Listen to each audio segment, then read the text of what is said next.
This week's episode was brought to you by The Morbs. Thank you, The Morbs. It's with the generous support of listeners like yourself that our team here at The Whole Rabbit gets to keep dispatching our highly trained detail of subterranean rabbit spies capable of infiltrating anywhere the Earth has dirt and deployed at a moment's notice, armed to the teeth, get it, teeth, with lasers, bigger lasers, and a bunch of highly nutritious carrots and small cups of ranch dressing that may or may not be infused with combat performance-enhancing chemicals developed by Harvey Pasternak. If you'd like to keep our rabbits supplied with combat performance-enhancing salad dressing, or just hear the second half of this episode, then please visit www.patreon.com/thewholerabbit, where your monthly donation of just $5 will not only get you instant access to our extended version of this episode, but every single one of our episodes reaching back into the time before the Roaring 20s. But that's not all. I'll send you a 5x5 high-quality vinyl sticker of our Big Bunny Baphomet cover art, and you'll get the secret keys to our Discord server where I yell and scream about corn at least twice a day. If you're enjoying The Whole Rabbit, please consider weirding out a friend by sharing the podcast with them. I know I may sound a bit paranoid, but I'm fairly certain The Whole Rabbit has even worse luck with the algorithm close to election season, so,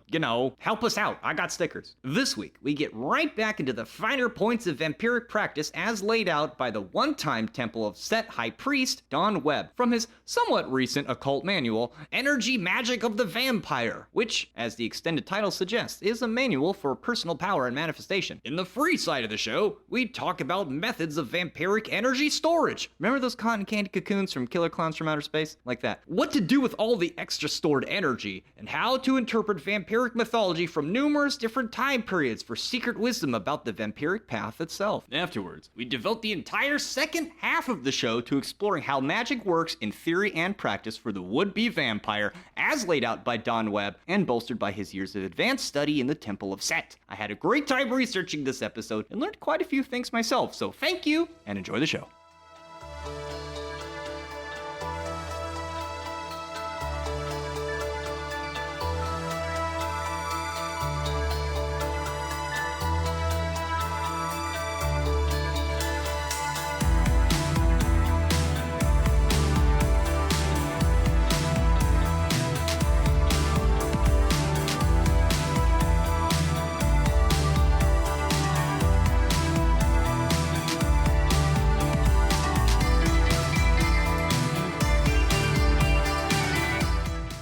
What do you call a vampire on sale? What? A discount Dracula.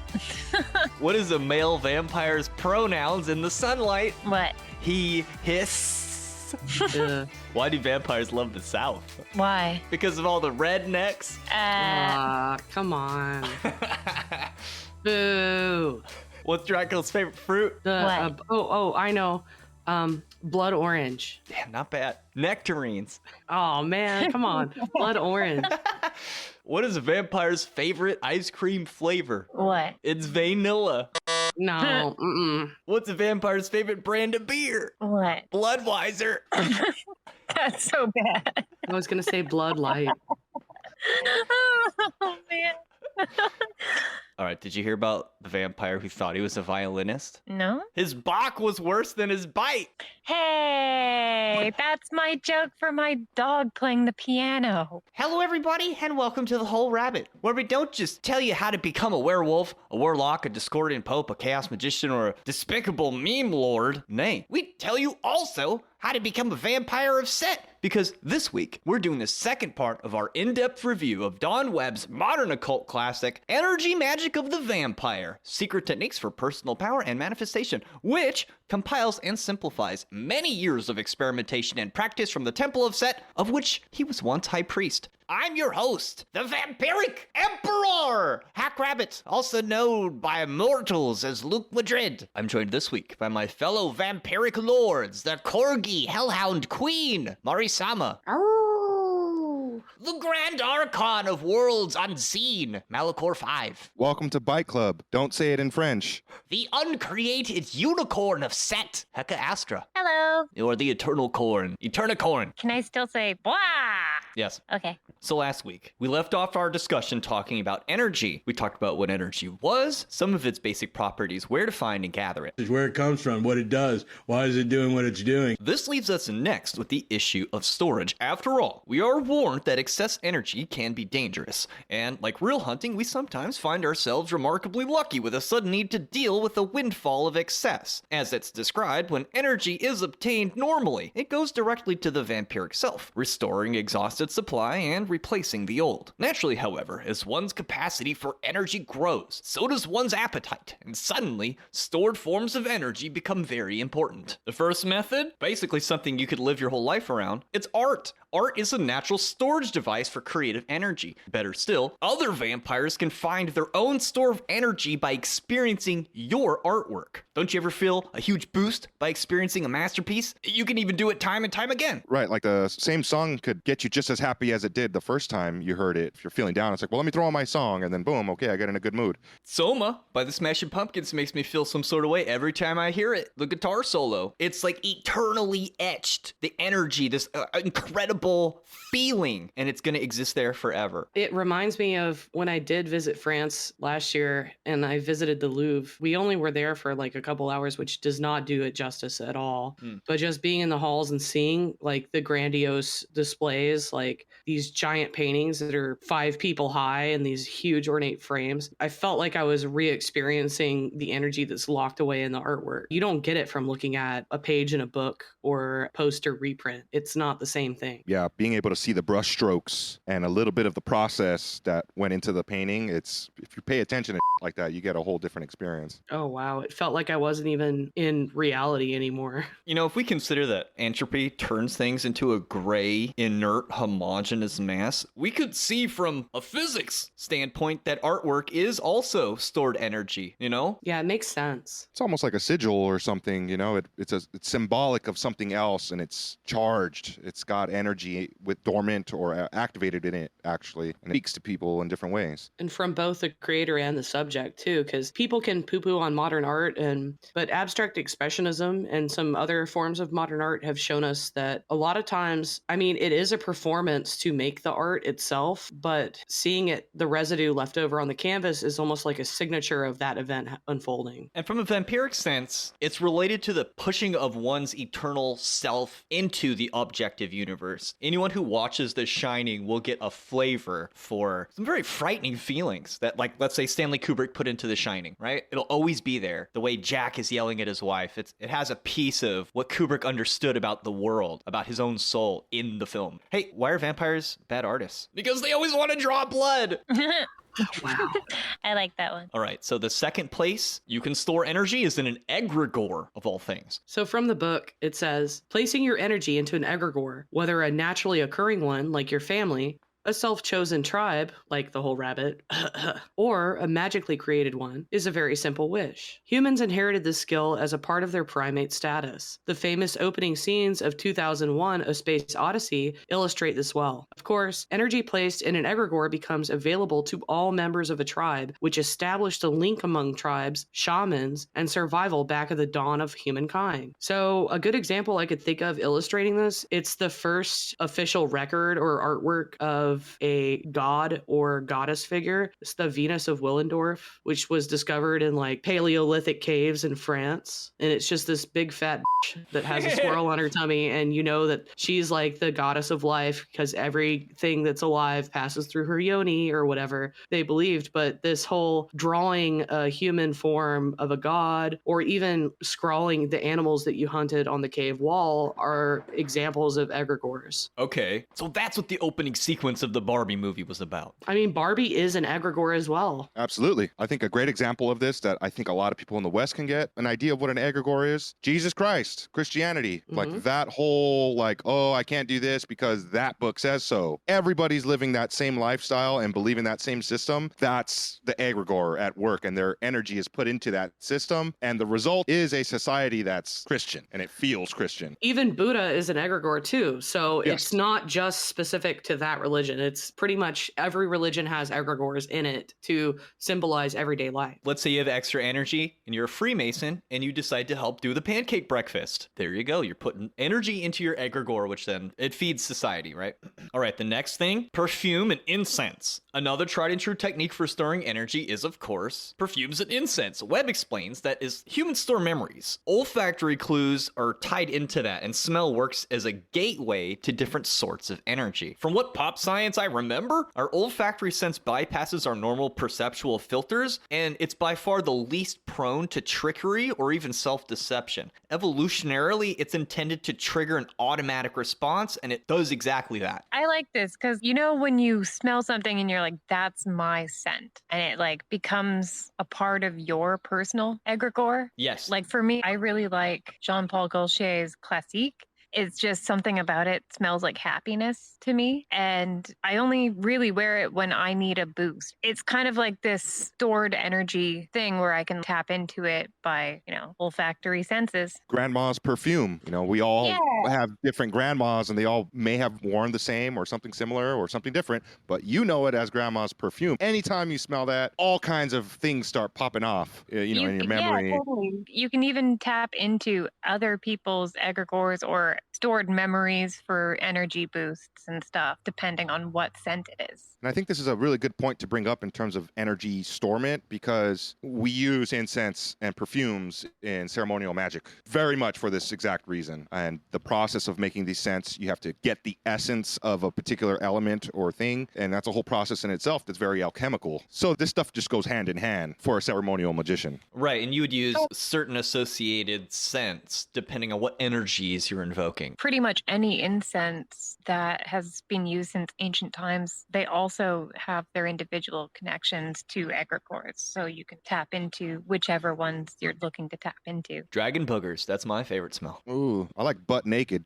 The next place to store energy is in stories, Webb explains. Stories are a method by which the vampiric archetype reasserted itself after the Enlightenment. Creating your own narratives is singularly powerful. So go write a book. Go tell your story, even if you have to highly fictionalize it, like Anton LaVey's biography. Again, a lot of the myths of old and religions have like a story to tell along with it, and it also stores energy on top of the lessons that it's teaching. The story itself, it's movement, like how music will do that too. Or I guess on a painting, there's also movement where your eye goes after one subject to the next. Stories have that in the progression of the time of what happens to the characters or the events in a certain order. So I think very important, because it's like a ritual. You do this first, then that happens, and then we end. I think this also goes for like any written literature, like whether it's poetry of your own or someone else's, or if it's like a dream that you wrote down that evoked a certain feeling for you, like you can use it to go back to a certain place. And from this idea, you can also see why a magical journal is important to have. Yeah. Then there's mudra, and this is a classical technique. A mudra is, of course, a practice of any occult school where you make certain physical or bodily gestures, and through practice and repetition, it's capable of activating different modes of consciousness. Now, for Don Webb, learning other occultists' prepackaged set of mudras is not as effective as creating or being given your own. Now, of course, if you go and you look at any manual about this religious mudra or that, they'll tell you, oh, it's because of this meridian and that chakra, and it's objectively true. Well, not according to the Temple of Set. You can make up your own mudras and you make them mean what you want to mean. I mean, we can do this through hypnosis, right? You can evoke a certain sensation or intention by like tapping your wrist, and then anytime you tap your wrist, it'll recall that hypnotic state of mind. So it's the same thing here, but with occult ritual. It's like the Fortnite dance. I don't even know what the hell that is, but it's a thing. It is. That's a mudra. It makes kids feel a certain way. I can tell just by watching. I'm not coordinated enough to do it, otherwise I would. This one I feel a little politically incorrect saying out loud. You can put your energy in a tiki. Cool, I love tikis. Also known as a fetish or idol. And so you can accomplish the energy transfer by a laying on of hands or breath, blow on it, haktua. Gotta get that meme in there somewhere. It's very thelemic.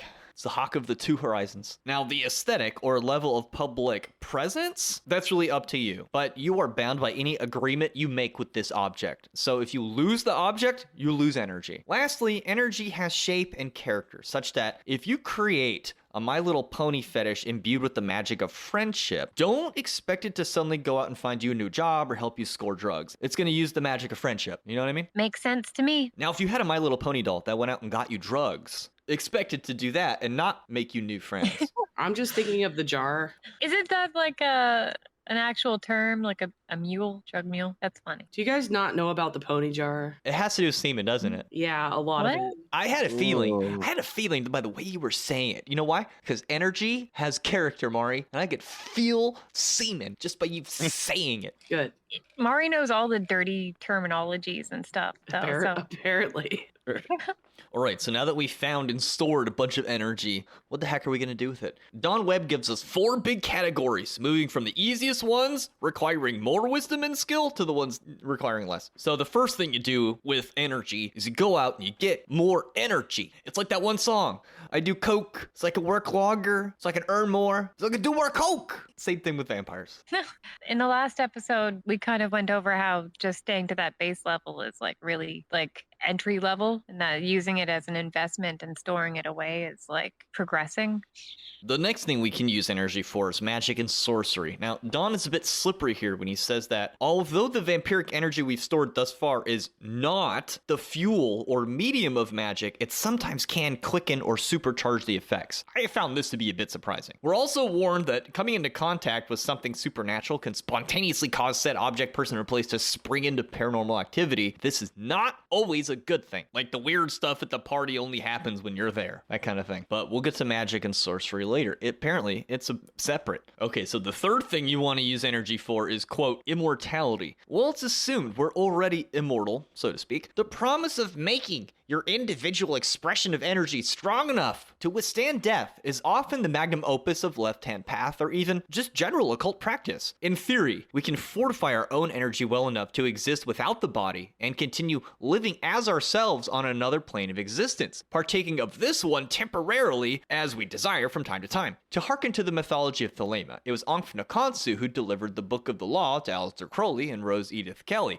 and it was this accomplishment of immortality which allowed him to do so. Well, Ankh-Nakonsu probably did not consider himself a vampire, nor did Crowley. It certainly would fit with what we're discussing here. This point that he's making about immortality being pretty much bonded to the idea of his energy vampire, it's summed up in the EAO formula in ceremonial magic. This is the lesson. It's that if you can understand what that means, when you die and you do that spell, you just might live past death in energy form. You get to be Osiris Risen. That means you turn into a zombie or a vampire. Who shot you? No, I'm just kidding. Some crook. Uh-oh. Shepherd's crook. Just kidding. Oh, boy, that's convenient. And then the fourth thing you can use energy for, here we go, alchemy. Now, of all things we've discussed so far, the using of energy section seems to have an absolute minimum of fake blood in coffins, concluding with what appears to be yet another universally accepted use of psychic energy, the art of spiritual alchemy. Turns out, if you're going to be immortal, you don't want your biggest companion to be such a drag. That companion being, of course, yourself. As such, we are encouraged to use energy, while still living, to purify our baser qualities into higher ones, transmuting our base elements of lead into gold. Yeah, just because you're an undead being doesn't mean it has to suck. And I think that's what he's getting at with this alchemy idea, is that you're turning the bad situation. You might be cursed with undeath, but you're able to turn it into at least fun or joy for yourself first, and then hopefully for everybody else. Well, yeah, I mean, can you imagine being the same loser, making the same mistakes, having the same personality flaws for eternity? I mean, No. It sounds awful. The older the vampire you meet, the more of a gentleman they're going to be, you know? We would hope. Why did Superman fail to defeat Dracula? Why? Because he could not go to the crypt tonight. I get it. Yeah, Superman. Yeah. His kryptonite's his weakness. Mm-hmm. Sure is, buddy. And so that kind of concludes energy. This brings us now to the 5 levels of vampiric myth. Now, just like any other tradition, the vampiric path has its own mythology. To the followers, they appear sacred. To the dumber followers, they appear objectively real. Don points out that to an outsider, the mythology of the Catholic is frightening, even gruesome. Yet, to the believer, they're sacred. So too is it with the myth of the vampire, of which there are 5 levels. going from the most accessible to the least they are. Current visual media, older visual media, written material, folklore, and archaic myth, which also seems like a good blueprint for structuring a podcast about the occult, in my opinion. You know, it's a good way to approach any iceberg. Just a coincidence, of course. You think Set was a rabbit? You think he was a little bit rabbit, maybe? I mean, if people have a problem with it, then that would be the antagonist idea, so he would be a rabbit in that moment, just to piss you off. He's trying to Oh, flex you don't on like Osiris. it? You don't like me in a rabbit? Oh, you're so perfect, Mr. Brother Guy. Look at my bunny ears. They're all clipped at the top. I'm streamlined. I'm at a rally. Oh, no. Everybody's just gonna clip their ear. All right, okay. We're going to talk about it next week, damn it. Okay, this brings us to modern fiction, the first level of the mythological vampire iceberg. Speaking of which, why did Dracula turn over a new leaf? He wanted to be revamped. There. Okay, so of course, Don points to Twilight as the primary example of modern vampire fiction. He says, where the idea of a 105-year-old man with a teenage girl should be repulsive, it's somehow okay if the guy looks young and hot. We discover the power of an archetype when it violates our supposedly deeply held values. I greatly dislike Twilight. Same. Well, nonetheless, Don points out that this level, modern fiction, it reveals three things about the vampiric archetype. First, it shows how something is forbidden. It is also empowering. Second, it shows the relationship of the erotic to time. Anton LaVey and apparently William S. Burroughs both wrote about it. Anton dubbed it erotic crystallization inertia, and it basically states that whatever aesthetic was prominent during your prime will continue to feed your energy and vitality as you grow older. It's what'll give you a boner later. I see. So he's kind of relating it to your inner youth, which is perpetual throughout your lifetime. Yes. Like Michael Jackson. Jamon! And that this inner youth is something that can feed you and revitalize you, empower you. But I'd also say it's probably like when you're in the afterlife, so to speak, it's probably your default state of being is to be that prime figure of yourself in life. Even a lot of people that see the dead after they die or have a near-death experience, they describe the person as not being looking like they were old when they died, but looking more like they were in their prime when they were younger, like say 20 or 30 years old. That's a great point. This is an old idea too, because it goes back even to ancient Egypt with the perfected body, the Sahu. It's like the form that you take, the spiritual form that you take is a perfected version of yourself. Yeah, your physical form that when you live. Now we're getting over to Thelema, but Lama Duquette has said that the feeling of attraction we feel towards an image or random people is actually the attraction we feel towards our holy guardian angel. It's the image of our own soul. So this kind of plays into that idea. Yeah, this point that he's making here, it touches upon a lot of like very strong narrative points if you're playing Vampire the Masquerade. Like some predator types, which means like the diet that the vampire likes, what kind of blood he likes. It'll be from old people who are like close to death as a means of justification. Like they're not harming a victim. It's like they're kind of just like getting easy blood. But then in some of those events, you end up turning an old person into a vampire because they don't want to die so bad. And they're kind of like okay with being old forever. And they feel like that's their prime. It's always interesting, right? Like in a vampire role-playing game, you meet a vampire who is in an old body. And it's like, when did you turn? Like I was 99 years old. You know, it's like, whoa, like that's a weird choice. Like that has all kinds of story implications. It also means that for the young vampire, you know, the 105-year-old perpetual school kid, it's like, do you really want to be a freaking pedo your whole life? You know, like that sucks. I think Claudia in Interview with the Vampire too touches on like it kind of sucks sometimes to be eternally youthful. But again, you want to make that eternal life good, even though it's somewhat of a curse, right? Like modern vampire fiction is touching on that idea here and there, at least in, you know, Vampire the Masquerade, Interview with the Vampire, like I said. There needs to be a movie about a cougar vampire. It's like a 50-year-old woman. She's just chasing those younger guys, biting their necks.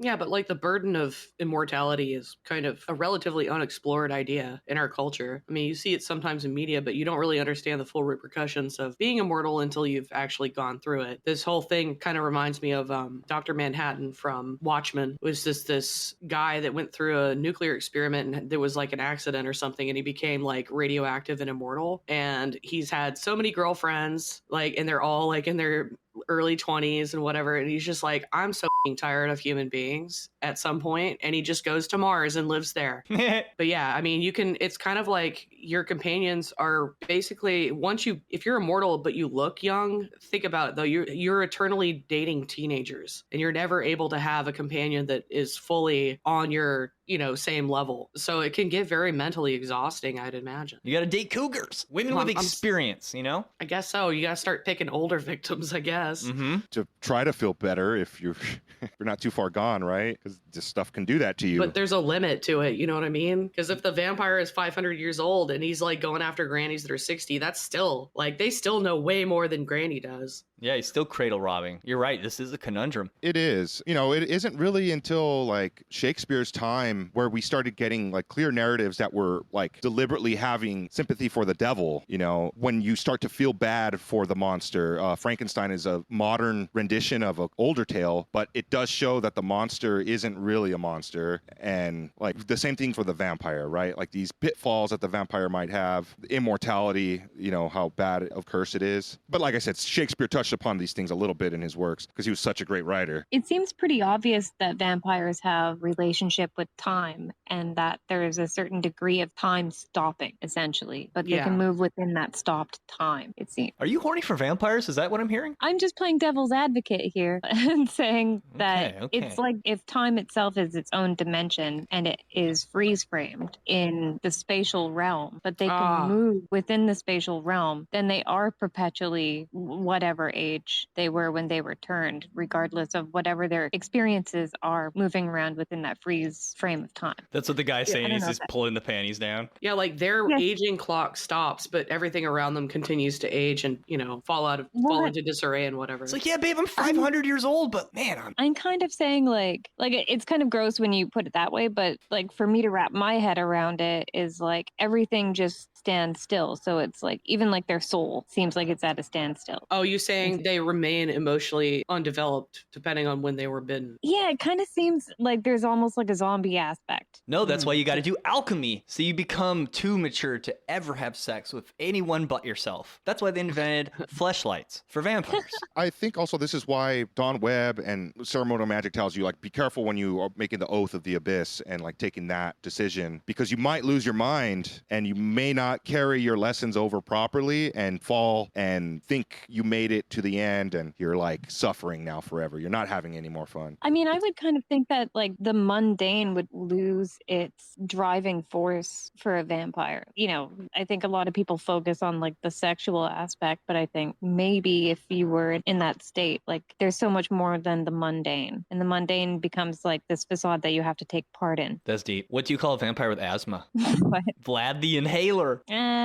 So when we look to older vampire myths from the era of classic film, for instance, we find an entirely different set of clues to explore. Don Webb specifically lists the dread of mirrors, animal affinity, shapeshifting, and cultural distance / nobility or wealth. Why are vampires so impulsive? They don't reflect on things. All right, so the issue of mirrors is a particularly interesting one when properly understood. It really shouldn't hinder the intermediate level daywalker, but here we go. The reason given for the aversion to mirrors is that it reminds the vampire of what they look like without the subjective, self-generated element of glamour, which is exuded using visualization and heightened self-perception. Following this train of thought, the mirror, only able to reflect our physical image, then can only serve to empower the self-doubt that comes through our social parasite. That being said, the mirror, the wash basin, and the makeup tools are all weapons of the goddess, which can be made to cast enchantments upon ourselves. I've heard that elsewhere in Kabbalistic magic, so don't go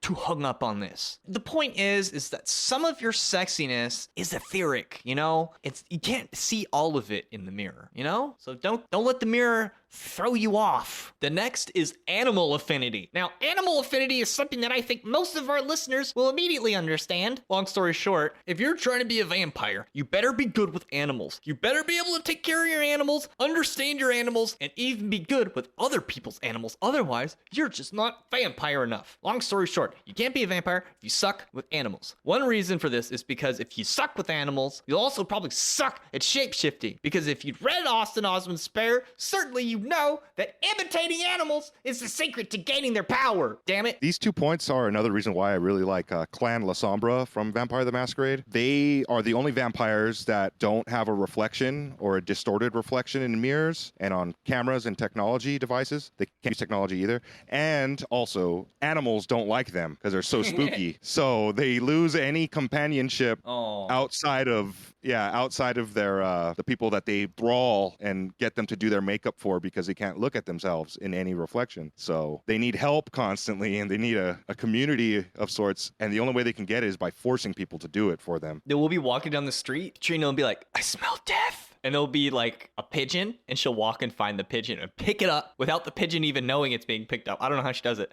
And she'll like hold it upside down, and the pigeon like looks at her, and she's like, this pigeon has gout. Give it herbs for 5 days and it'll get better. And the pigeon's like, "Brr." And then that's what happens. Heck is a vampire. It is actually pretty accurate what you said. Ace Ventura, confirmed vampire. Speaking of which, and hopefully it's not because of the last one, ideally the vampire is not your average Joe. He's from elsewhere or elsewhen. There's some cultural distance, long and the short of it. Webb points out that humans are both fascinated by and afraid of foreigners. Outsiders are also outside the status quo. They're good to reveal secrets to, and he mentions they're great as one-night stands. Rammstein made the catchiest tune in the universe about this very thing. They also, outsiders, he says they tend to be harder to manipulate. I don't know if that's true or not. Less enticingly, vampires need to store energy. And a big part of that, at least for some of us, is avoiding other people and their drama. I think this idea of cultural distance also harkens to Set being a god of like the deep deserts and outside. Yes. I admittedly enjoy solitude a bit too much. So you're a vampire. She's a I vampire. Okay, then there's nobility. Now, if you're not born rich and you fail at building your own castle, you lazy slacker, you're at least expected to be able to or willing to live outside the system to some extent, even have alternative ways of producing wealth. The operative idea being independence and the willingness to indulge in one's finer qualities are a big part of being a vampire. So, Mal, your studio, there you go. I've built my own studio. It's in this With weird castle thing, and like it's got gates and creatures roaming around. You got it all, man. It's true. There's gargoyles. You know, Don Webb doesn't talk about gargoyles. I'll tell you about gargoyles. Cut. No, just Wait a minute. You've talked about gargoyles before. And so they have big vaginas.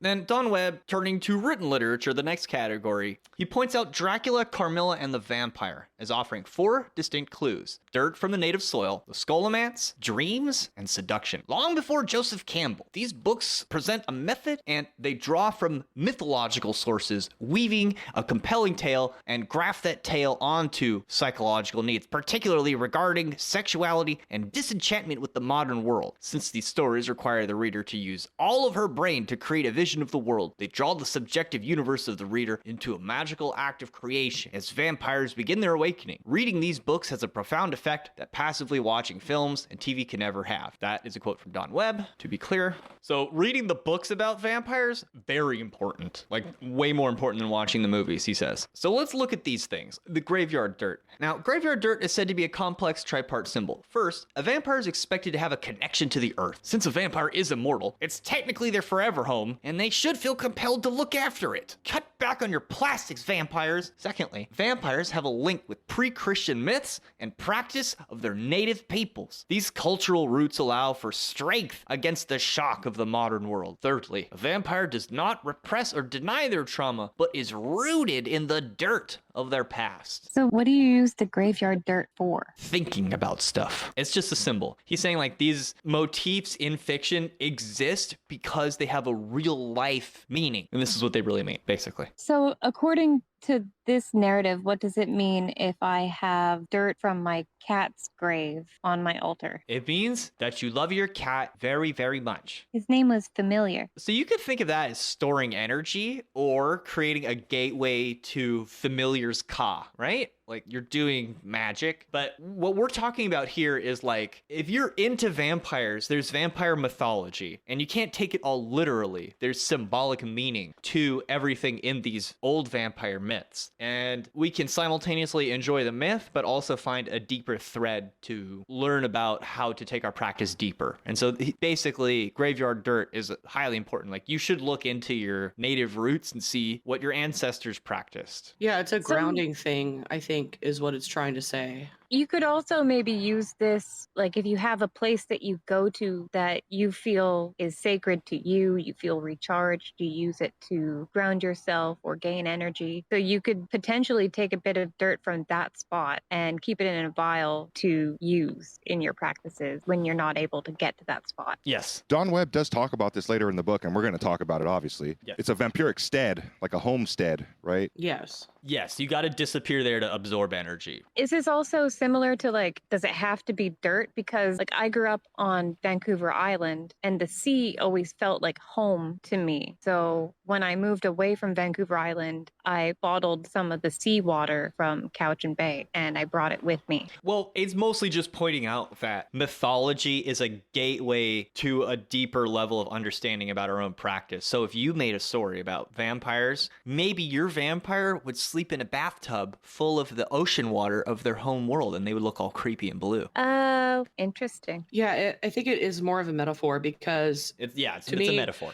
because a lot of vampires, they turn before they're even put in the ground. Like perhaps a victim could appear dead and maybe be buried, and then they burst out of the ground like a zombie. And then there's that stereotype of vampires sleeping in a coffin during the daytime. Maybe the coffin is linked to like maybe they were put to rest. And then you also have that ritual of when someone is buried, someone who's close to them will cast the dirt onto the grave first as like a blessing. So the dirt is involved in the ritual of putting someone to rest mortally, right? I think the whole idea of this graveyard dirt likening to the history and everything, it's just like not only are the stories and the history and the ancestors part of that myth, like they build the vampire as a person, but so does the dirt perhaps that they've touched or been in, or some kind of symbol that comes out of their culture to ground them to that culture. Like they have a ball and chain to that ritual because they have gone through death already. The graveyard dirt as a symbol, just like the coffin they sleep in, it may not be even like specifically to the individual vampire, but I think it's a more of a metaphor for the cultural and the time-based bindings that they experience in their afterlife of being stuck between, you know, the spirit world and being actually still materialized on earth, even though they're not alive anymore. It's like I was saying, I view it more like a ball and chain. Like even they carry the trauma of when they actually turned or were killed, that they may be stuck in that era of time or fashion. So that's why you see a lot of vampires like wearing like Victorian attire in the modern age. It could be a lot of combinations, but I think it's mostly a metaphor for the moment that they pass from being a living person into the immortal aspect of the idea of a vampire. On the idea of graveyard dirt, I have like quite a few things to say. To start, you know, what is a grave, what is a yard, and what is dirt? Focusing on dirt here first. Dirt is earth element, right? Yeah, grounding. And a grave is where you put somebody who's dead. And, you know, I think the flexible word here is yard. We could probably substitute that for site. So grave, site, and then element, right? So if we break it down that way, and I want to ask the interesting question, what is the biggest graveyard on the planet? Ocean. Exactly. So I think Heka's idea of taking some of the ocean, it not only is hearkening to water element and primordial waters where things manifest from to be immortal in a way, it's that flux state. It's a great idea. It's achieving the water aspect of this graveyard dirt. You know, I think there's a lot of ways you can take this idea, and I think the Viking funeral is probably the best example because it implements all four elements. You are going to bury somebody out on ocean on a wooden boat that comes from the earth with a fire arrow that's going to use the wind and, you know, wisdom, the spirit element.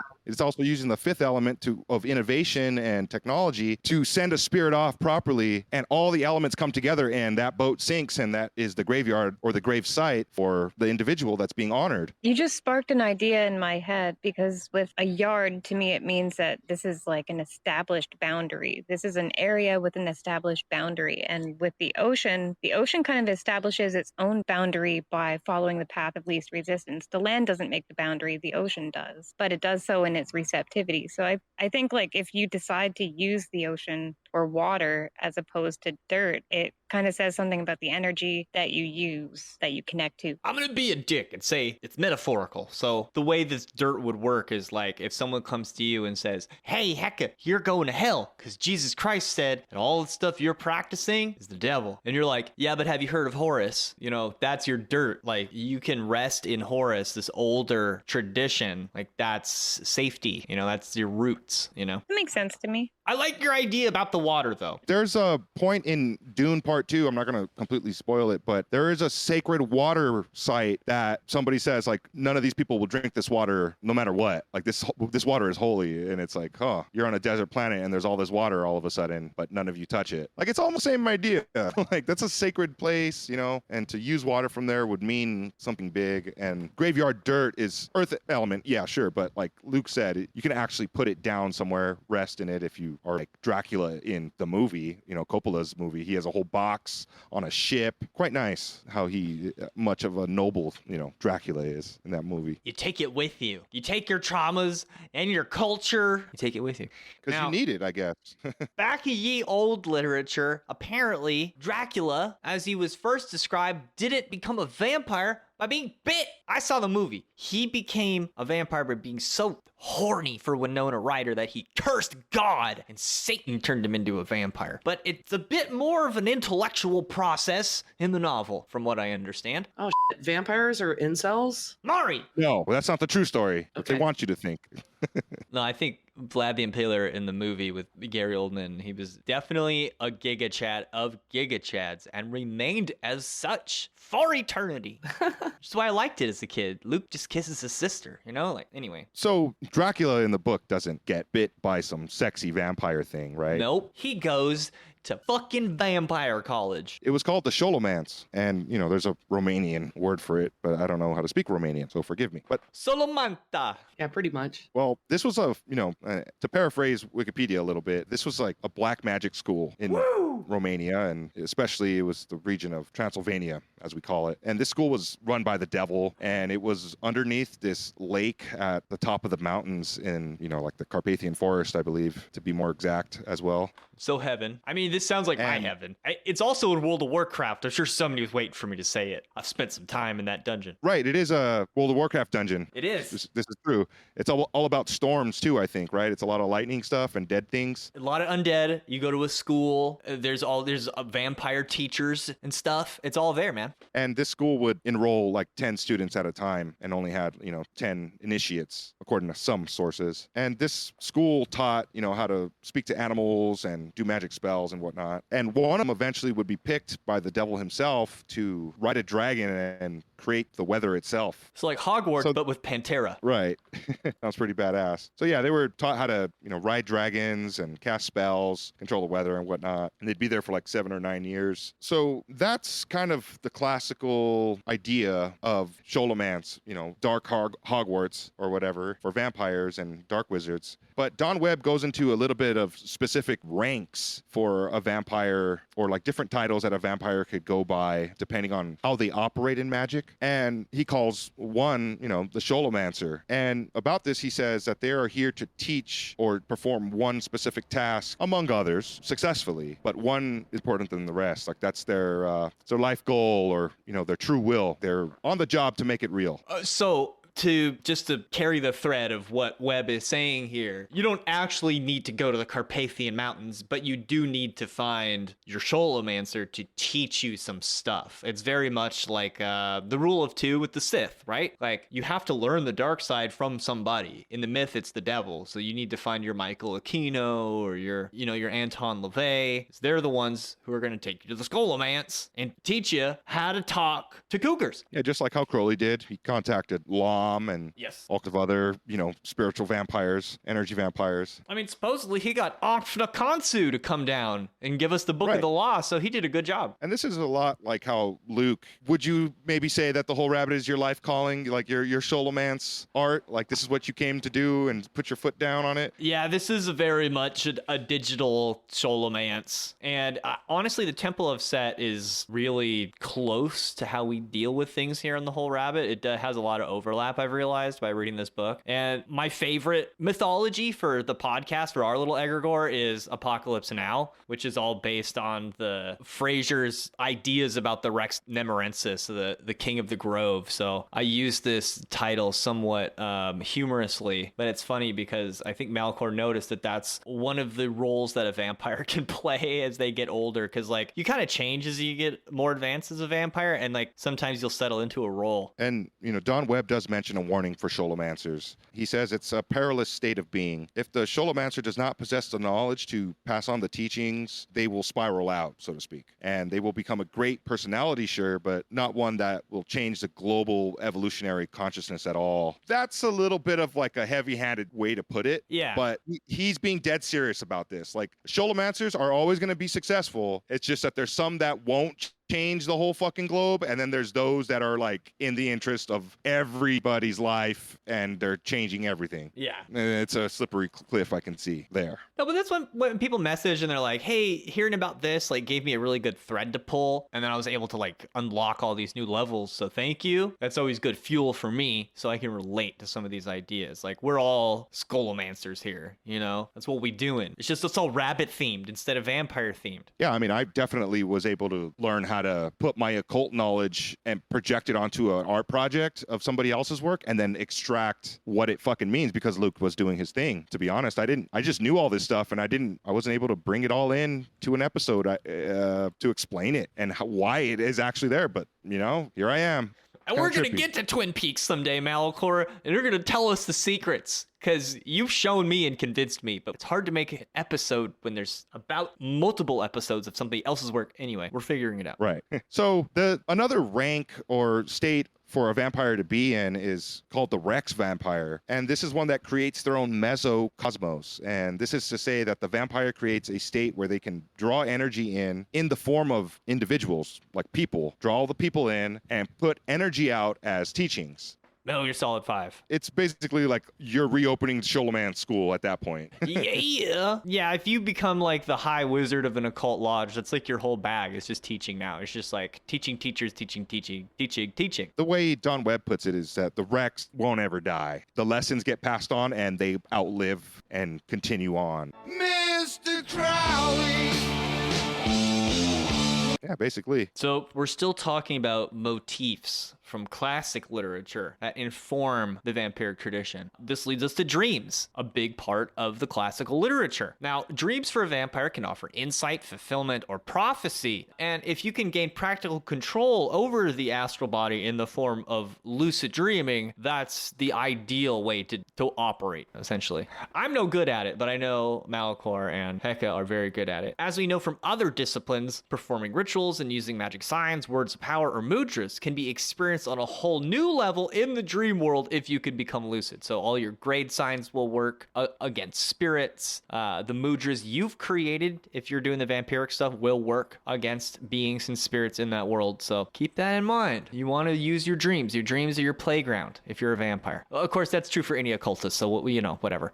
Then that leads us to seduction. Vampires, classically speaking, seductive, Webb says. Finally, the motif of seduction separates the vampiric way from the more politically correct modes of neo-shamanism. Deep in the core of the myth is the seduction of the body by the vampiric self. The vampire must seduce both the social parasite and the body. This may or may not be projected onto an outside process, either as the seducer or the seduced. You could seduce people to the vampiric side, just like in Star Wars. Join the dark side. Yeah, like power can also be used, like bribery, that kind of thing, because classically, for the stereotype we're referring to earlier, it's always just some doe-eyed, young, naive virgin that's being preyed upon by a 600-year-old Dracula type guy. So it's not always like sexual tension or even taboo sexual practice. It could be even, tempting with power or money and riches or a promise of a better life. I mean, that's what a vampire wants. They want a better life. They want to actually indulge and enjoy their life. So yes, it is a seductive path. I think prey that are easily swayed by that kind of power are probably the most prime prey, right? How like you don't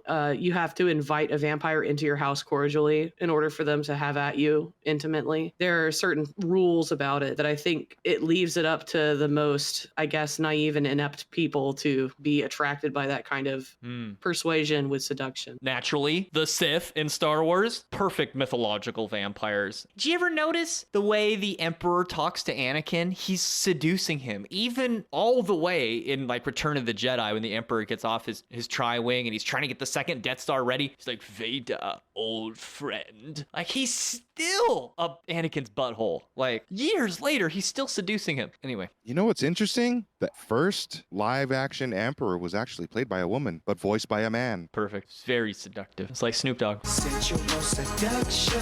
And this brings us to folklore. And vampire folklore is something we've explored quite a bit on the show, with our findings leading up to Slavic mythology, which usually saw vampires as ravenous, baby-eating, armpit-glowing bird lady monstrosities of the wilderness. These mythological monsters share a strong overlap with Lilith from the Old Testament mythology as an enemy of God, an eater of children, a seducer, and sorcerer who could take to the skies at will. We find this older archetype given a wink and a nod as recently as Coppola's adaptation of Bram Stoker's Dracula, which features Keanu Reeves encountering these baby-eating succubi somewhere inside Dracula's castle. Those are like the prototypical original vampires. That's like how they were thought of, but with more feathers. Now, although we failed to mention this explicitly during the episode, this archetype is thoroughly explored in Silent Hill 2 as the story's main antagonist. So Silent Hill 2 is harkening to some very old vampire lore, like so old you might not even recognize it, which is awesome. And so Don Webb's research also led him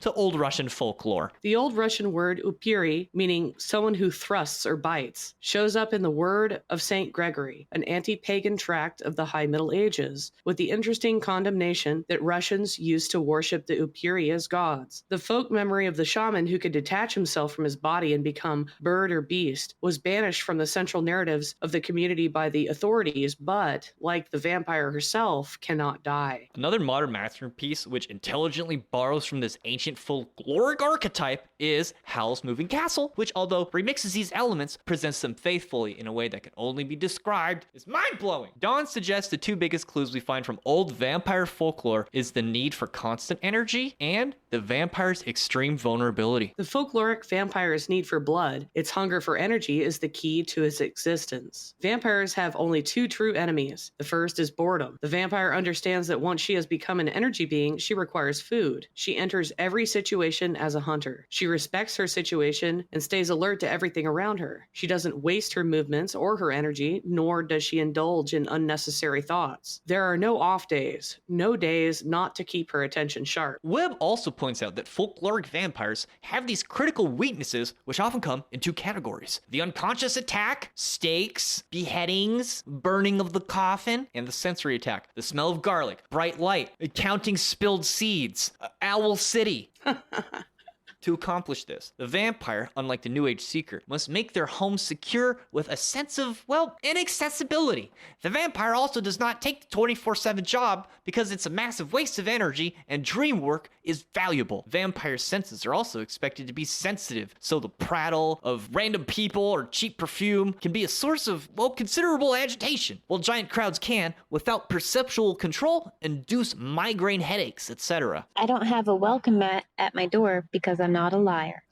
Vampire. And then the last category is archaic myth, which, well, is very archaic. Going back further than the Upiri is like, but it is a similar story that we hear about in other occult bodies of work. There's this idea that there was a pre-rational state to humanity, and Don Webb argues that native cultures still borrow from this old perception of time. From what I remember from college, we live in a monochronic society. We can give and borrow and lose time, but polychronic societies don't really measure time in that same way. Now, Don Webb says that the Aboriginals of Australia have this idea called dream time, and this is like an extreme form of polychronism where you enter into a wordless state, and it's a place where dreams and thoughts and feelings and energies are equally as valid and important as the waking world. Or even So- more so than language. Yeah. Because a lot of people describe it as being more descriptive and they understand it more than language itself. So the vampire needs to have a connection to the dream time, if possible, or be able to step into that world. Why do vampires not want to become investment bankers? Why? They hate stakeholders. Yep. I'll hold the stakes. I'm hungry. I like them bloody. But if you'd like to hear the rest of the episode, where we talk specifically about the art and practice of magic, the difference between magic and sorcery, the requirements of doing vampiric magic, the 7 rules of vampiric magic, the different colors and flavors of magic, which is different from the chaos magic perspective, mind you. It is very different. So don't think you have it all figured out yet. Some things to avoid as a vampire, and of course, some daily, weekly, and yearly practice if you really want to get into this. And please visit www.patreon.com/thewholerabbit, where your monthly donation of just $5 will not only get you the extended version of this episode, but every single one of our episodes going back 5 years. It's browsable from right within Spotify. Once you log in, it's very convenient. I'll send you a 5x5 high-quality vinyl sticker of our Big Bunny Baphomet cover art, which is magically charged with vampiric, Templar, Thelemic magic energies. So many colors of energy. And you'll get the secret keys to our Discord castle, which is a chat server like AOL Instant Messenger, but for vampires. Wow, you're really stuck in your times, aren't you? Woo! Autoerotic inertia crystallization. Thank you, everybody. Eat carrots and shoot lasers. Pew pew pew. Pew pew.